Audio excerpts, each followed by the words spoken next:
What did you do to heal the fear of abandonment? I stopped self-abandoning. Every time you say yes to something you don't want to do, you self-abandon. Every time you sacrifice your wants, needs, or feelings to appease somebody else, you self-abandon. Every time you believe somebody else's narrative over what you feel inside. Every time you ignore or justify the feelings in your gut that says this is wrong, you self-abandon. Every time you choose to stay with somebody who mistreats you, you self-abandon. And every time you choose to not share your feelings because you're too scared or you feel unsafe, you self-abandon. And every time you self-abandon, you reinforce your fear of abandonment. And you end up creating this self-fulfilling prophecy. Operating from a fear of abandonment can warp your perspective of what other people do. You either never get emotionally close enough to somebody else so that you can be abandoned, or you cling to people to try to control them, thus causing them to feel suffocated and leave. Anxious or avoidant, they're both trauma adaptations. And if left unhealed, this can lead to a cycle of unfulfilling relationships, which revalidates that fear. So since I was a people pleaser, I stopped people pleasing. This is very uncomfortable work because it forces you to show up for yourself by setting boundaries, by taking care of your own needs, by saying no to the things that you don't want to do, and by removing people from your life that are hurtful for you. You have to change and rewrite all those stories about your value. You're valuable because of who you are, not because of what you do for other people. And this is hard to do if that's the belief you've been operating from your whole life. Doing this work will allow you to see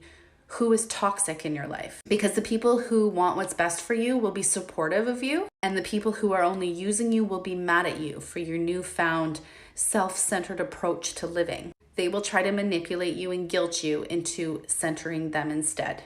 So how do you heal it? First, you practice self-care. Identify the things that you need for you to feel balanced. Engage in hobbies and practices that fill your own cup, that bring meaning to your life.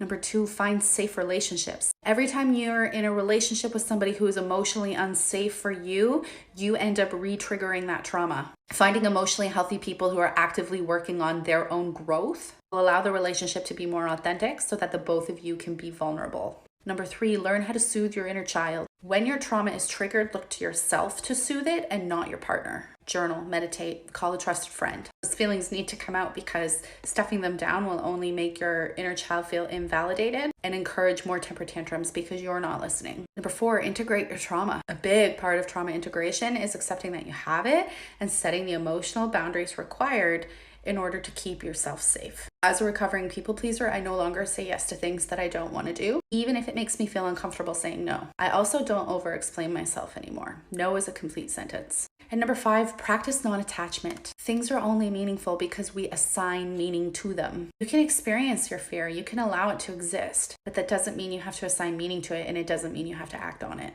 If you practice these things consistently, you will learn how to trust yourself again. And while that fear might always be there, you don't allow it to control you any longer.